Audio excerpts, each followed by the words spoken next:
Assalamualaikum warahmatullahi wabarakatuh. Alhamdulillahirrabbilalamin.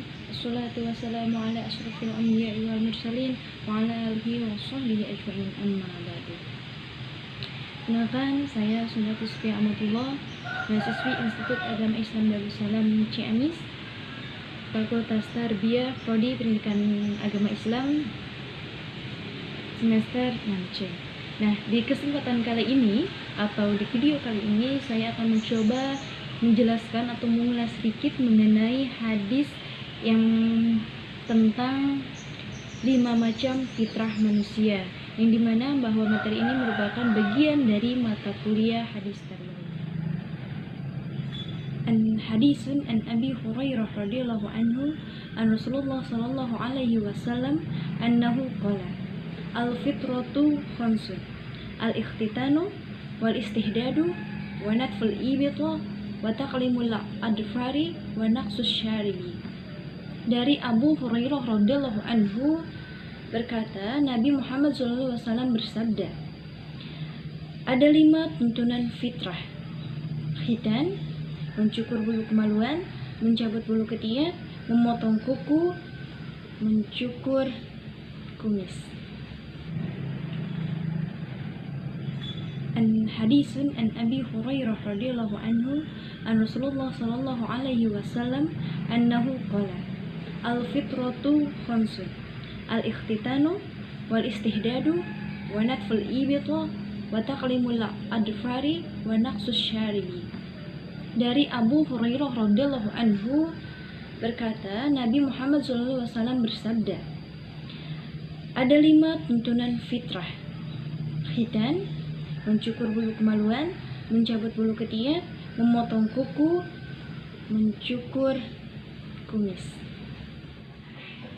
Baiklah, saya akan menjelaskan satu persatu mengenai 5 macam fitrah manusia.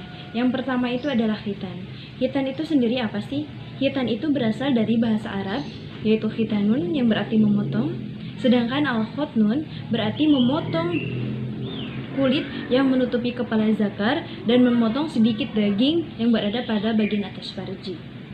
Nah, khutnun itu sendiri adalah bagian yang dipotong tersebut. Kemudian ada Imam Nawawi berkata seperti ini, yang wajib bagi laki-laki itu adalah memotong kulit yang menutupi kepala zakar sehingga zakar itu terbuka seluruhnya atau terbuka semua. Sedangkan yang wajib bagi perempuan itu atau bagi wanita itu adalah memotong sedikit daging yang berada pada bagian atas farji. Nah, kemudian bagaimana hukum khitan itu sendiri? Mengenai hukum khitan banyak para ulama yang berbeda pendapat. Ada yang mengatakan bahwa khitan itu adalah wajib. Ada juga yang mengatakan bahwa khitan itu sunnah. Nah, yang mengatakan khitan itu wajib adalah seperti ini. Imam Nawawi ia mengatakan bahwa jumhur atau mayoritas ulama itu menetapkan khitan itu wajib bagi laki-laki dan juga bagi perempuan. Jadi tidak ada klasifikasi. Misalkan, oh bagi laki-laki mah wajib, bagi perempuan enggak. Nah, menurut pendapat yang saya katakan ini, bahwa baik laki-laki ataupun perempuan wajib untuk berkhitan. Terus siapa sajalah yang mengatakan bahwa khitan itu adalah wajib, yaitu mazhab Imam Syafi'i, kemudian Hanabilah, dan sebagian mazhab Imam Maliki. Kemudian yang kedua yang mengatakan bahwa khitan itu sunnah. Nah, pendapat ini itu didukung oleh Hanafiyah dan Imam Maliki. Syekh Al-Qadawi juga menyetujui pendapat ini dan berkata, khitan bagi kaum laki-laki itu cuma sunnah syiariyah atau sunnah yang harus ditegakkan, atau sunnah yang menjadi syiar Islam yang juga harus ditegakkan oleh semua umat Islam gitu.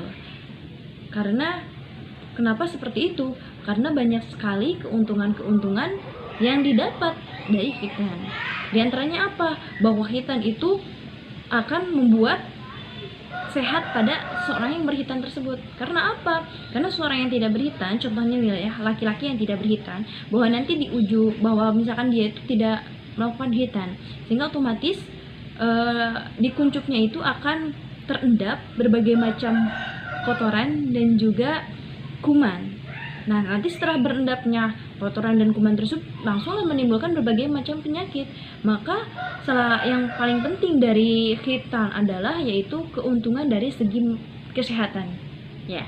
Kemudian juga ada keuntungan dari yang khitan itu adalah memaksimumkan kepuasan seks pada saat berjima. Itulah yang diantaranya keuntungan dari berkhitan. Selanjutnya saya akan membahas yang kedua. Tadi khitan telah selesai saya bahas. Kemudian yang kedua adalah mengenai amali istihdad. Nah, istihdad itu apa? Istihdad adalah mencukur rambut kemaluan. Nah, perbuatan ini diistilahkan dengan istihdad karena dalam mencukurnya itu dengan menggunakan alat cukur atau pisau cukur.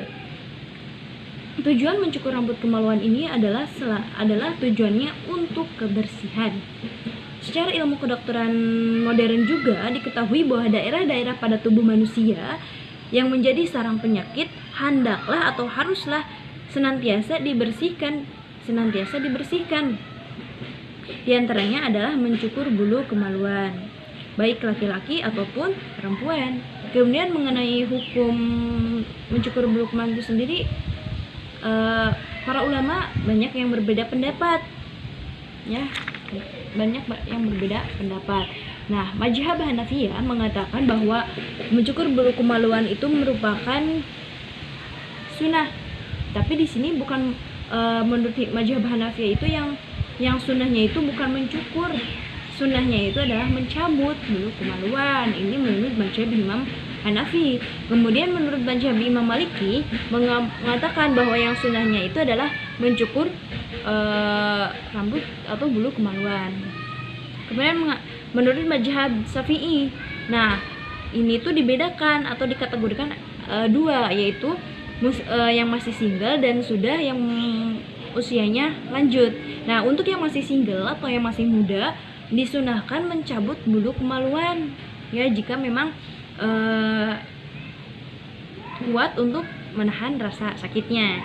Nah, kemudian kalau menurut mazhab Imam Syafi'i, yang kedua yaitu klasifikasi kedua yaitu yang telah lanjut usia, nah disunahkannya itu adalah mencukur bulu kemaluan gitu. Jadi menurut mazhab Imam Syafi'i itu diklasifikasikan lagi, yaitu dua, ada yang masih muda atau yang masih single, kemudian yang sudah lanjut usia. Untuk yang muda disunahkannya itu adalah mencabut bulu kemaluan atau rambut kemaluan. Sedangkan yang seseorang yang sudah lanjut usia atau yang sudah tidak muda lagi alias tua yaitu mencukur bulu kemaluan. Nah, kemudian menurut mazhab Imam Hambali, nah sunnahnya adalah mencukur, ya, sunnahnya itu adalah mencukur bulu atau rambut kemaluan, baik itu laki-laki atau perempuan, baik itu yang muda ataupun yang tua. Nah, mazhab Imam Hambali tidak mengklasifikasikan, jadi mencakup keseluruhan bahwa semuanya itu harus mencukur atau bukan harus, yaitu sunnahnya adalah mencukur bulu atau rambut kemaluan.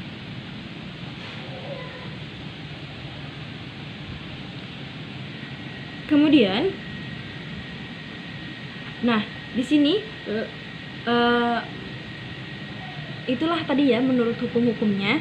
Jadi mayoritas ulama berpendapat, jadi sehingga dapat ditarik kesimpulan bahwa mayoritas ulama itu berpendapat bahwa mencukur bulu kemaluan atau mencukur rambut kemaluan itu adalah hukumnya sunnah, yaitu diperbolehkan gitu ya, baik itu laki-laki ataupun perempuan. Akan tetapi hal ini hanya boleh dilakukan atau tidak boleh dilakukan oleh orang lain, ya, selain oleh dirinya sendiri, misalkan terkecuali bagi pasangan suami istri itu boleh, ya gitu. Nah, kemudian yang ketiga yaitu mengenai mencabut bulu ketiak. Nah, disepakati bahwa hukum mencabut bulu ketiak itu adalah sunnah dan disenangi dimulainya itu dari ketiak yang sebelah kanan, dan bisa dilakukan oleh sendiri atau juga boleh meminta orang lain. Berbeda dengan tadi ya, mencukur bulu kemaluan, hal itu tidak bisa kita meminta kepada orang lain untuk mencukur bulu kemaluan kita, kecuali pasangan suami istri. Nah, kalau untuk mencabut bulu ketiak. Hal ini boleh dilakukan oleh diri sendiri atau boleh meminta kepada orang lain. Nah, untuk melakukannya, ya tapi yang lebih afdol atau yang lebih utama adalah bahwa bulu ketiak itu yang lebih afdolnya adalah dicabut ya, bukan dicukur. Akan tetapi jika memang dengan dicabutnya itu anak merasa sakit, gak apa-apa dicukur juga.